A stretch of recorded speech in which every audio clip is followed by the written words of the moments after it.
మున్సిపాలిటీలో నూతన పాలక వర్గం తొలి సర్వసభ్య సమావేశం చైర్పర్సన్ లావణ్య నాగరాజు అధ్యక్షతన జరిగింది. సమావేశానికి ముఖ్య అతిథిగా ఎమ్మెల్యే డాక్టర్ మైనంపల్లి రోహిత్ హాజరయ్యారు. ఈ సందర్భంగా ఆయన మాట్లాడుతూ రామాయంపేట అభివృద్ధికి పెద్ద మొత్తంలో నిధులు తీసుకువచ్చి మున్సిపాలిటీని అన్ని రంగాల్లో అభివృద్ధి చేస్తామని తెలిపారు. గత పాలకులు అభివృద్ధిని నిర్లక్ష్యం చేశారని విమర్శించారు. ఇప్పటికే 15 కోట్ల నిధులతో అభివృద్ధి పనులు చేపట్టామని చెప్పారు. వేసవిలో నీటి సమస్య రాకుండా చర్యలు తీసుకుంటామని ఎమ్మెల్యే పేర్కొన్నారు. ఈ కార్యక్రమంలో మున్సిపల్ అధికారులు, కౌన్సిలర్లు పాల్గొన్నారు.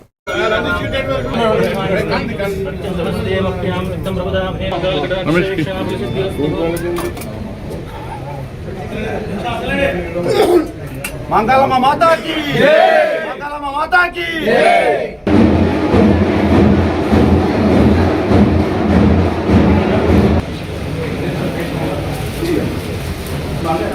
సర్కిల్ కేంద్రంగా దాదాపు బిగ్నూర్ మండలం పక్కన నార్సింగ్ మండలం, ఇక్కడ మెదక్ ఉన్నటువంటి దాదాపు కొన్ని గ్రామాల ప్రజలు, అదేవిధంగా నిజాంపేట మండలం అందరూ కూడా దాదాపు 1,00,000 పాపులేషన్ రామాపేట వచ్చిపోతున్నారు సార్. వాళ్ళందరూ కూడా ఇక్కడ మనకు చాలా కొంచెం మ్యాండేటరీ. నేను దాన్ని కొంచెం ఇంకెక్కువ ఫోకస్ చేసి కొంచెం ఆ సీసీ కెమెరాస్ అనేది ఫస్ట్ ఇమీడియట్ గా మీరు తీసుకుంటారు అని చెప్పేసి నేను భావిస్తున్నాను. అదొకటి. అండ్ ఇప్పుడు వచ్చేది సమ్మర్, వేసవి కాలం మనకు అందరికి తెలిసింది, వాటర్ ఇష్యూ అనేది చాలా అవుతుంది. సో కంపల్సరీ మినీ ట్యాంక్స్ కావాలండి. మొత్తం 5వ వార్డు, నేను దీని గురించి మాట్లాడుతున్నాను. 5వ వార్డు ఎక్కడ తీర్చిదిద్దవలసిందిగా మరి గౌరవ చైర్పర్సన్ గారికి, వైస్ చైర్పర్సన్ గారికి, కమిషనర్ గారికి కోరుతా ఉన్నాం.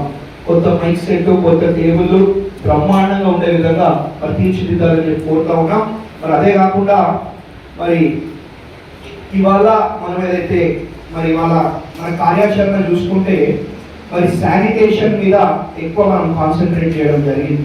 ఎందుకంటే మరి శానిటేషన్ లో భాగంగా మన చుట్టుపక్కల ఉన్న ప్రాంతాలను పరిశుభ్రంగా ఉంచుకోవడంతో పాటు దోమలను కానివ్వండి, వ్యాధులను కానివ్వండి నివారించే ఒక పరిస్థితి ఉండదు.